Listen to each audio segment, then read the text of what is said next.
In this video, I'm going to talk about what businesses the SBA will finance for you to buy. In my last series I did a three-part series on how to use an SBA loan to start a business. I thought it may be good to do another three-part series, but instead of starting a business from scratch, I thought let's do a video on buying a business. Because as a great finance professor once told me, it's much easier to buy a business than to start one for yourself. Welcome back to Mystery Money. My name's Nick. On this channel, we tackle all sorts of financial topics and terms that surround money. If that sounds like something you may be interested in, make sure you hit that subscribe button and turn on notifications so you don't miss any videos when they drop. So in order to start, let's talk about the two types of businesses out there that could be purchased with an SBA loan. The first is going to be a franchise. So with franchises, there's two different types. There's a product/trade name financing. This is generally found in automobile, truck, mobile home, and farm equipment dealerships. Others could be gasoline service stations, automotive accessories, and soda and beer distributors. These would all operate independently with their franchisees, but they would be selling the products that their franchisors would provide to them. Typically in this type of relationship, the franchisee is given a certain territory or territories in which they can sell their products. The franchisor, which is the company that allows you to sell their products, is not going to want to overlap franchises. It would create competition between competing products. Also, with this type of franchise, you're limited into the products that you can sell, and those products would be provided by the overall parent company. The second type of franchise is a business format franchise. A great example of this would be a McDonald's. So McDonald's sells for a fee their franchise rights. You have to buy their food, their fries, their Coke, their everything from the company. They are selling you that process. So they are showing you exactly what you need to do to make the similar products to sell to your customers. What these companies franchise is a system that enables their franchisees to offer products and services under the franchisor's brand. In exchange for an initial fee and probably a continuing fee, the franchisee is expected to execute an independent business model that ensures consistency and meets the franchise's expectations for service. So by buying a franchise, it gives you way more guidance but less freedom. So you have the marketing of the parent company, you have the products that are given to you, and you have the service or procedures in which to serve or deliver those products. Typically with large franchises such as a McDonald's or a Domino's Pizza, things like that, a lot of the name brand recognition is what you pay for as a franchisee. Sorry to interrupt, but if you could do me a favor, hit that like button below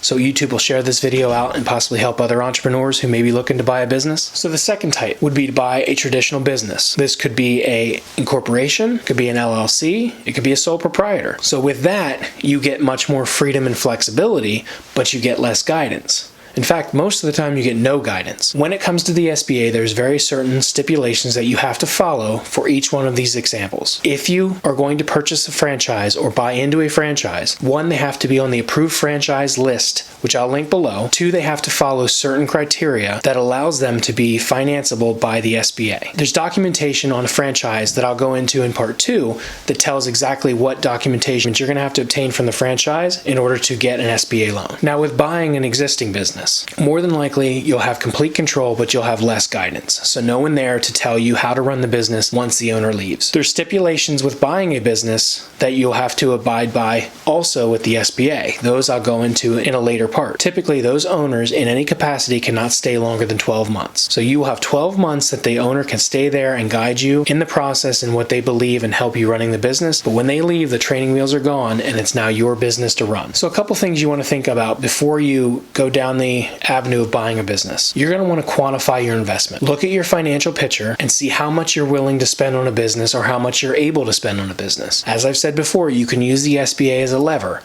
By putting 10% in, you can finance 90% of that acquisition. Consider your talents and skills. What skills do you bring to the table? Do you have years of management experience or sales experience or something that will help you when you buy that business? But by honing in on what skills you have or your work history, it'll help you narrow down the list of businesses that would be beneficial for you to purchase and not outside the realm of your skill set. For example, if you would prefer more hands-on assistance, then maybe a franchise would be a better idea for you than purchasing a standalone business. But on the contrary, if you're an experienced business owner, then maybe purchase an existing business that's not a franchise would be better suited for your talents. And when you're going down this road of looking at businesses, don't be afraid to ask questions. Talk to accountants, attorneys, financial advisors, all sorts of people that can help you and guide you in making a decision. In upcoming videos, I'm going to talk about certain questions and documents that you'll need to gather from the sellers or the franchises in order to start to apply for the SBA loan. I hope you got a lot of value out of this video. Make sure you stay tuned for part 2, in which I'm going to talk about about what documentation and requirements that the SBA needs in order for you to purchase or finance a franchise or a standalone business. Until that video is released, check out this video here that talks about business plans, because whether you buy or build a business, you will need a business plan. I'll link that right here. Till next time, have a great day.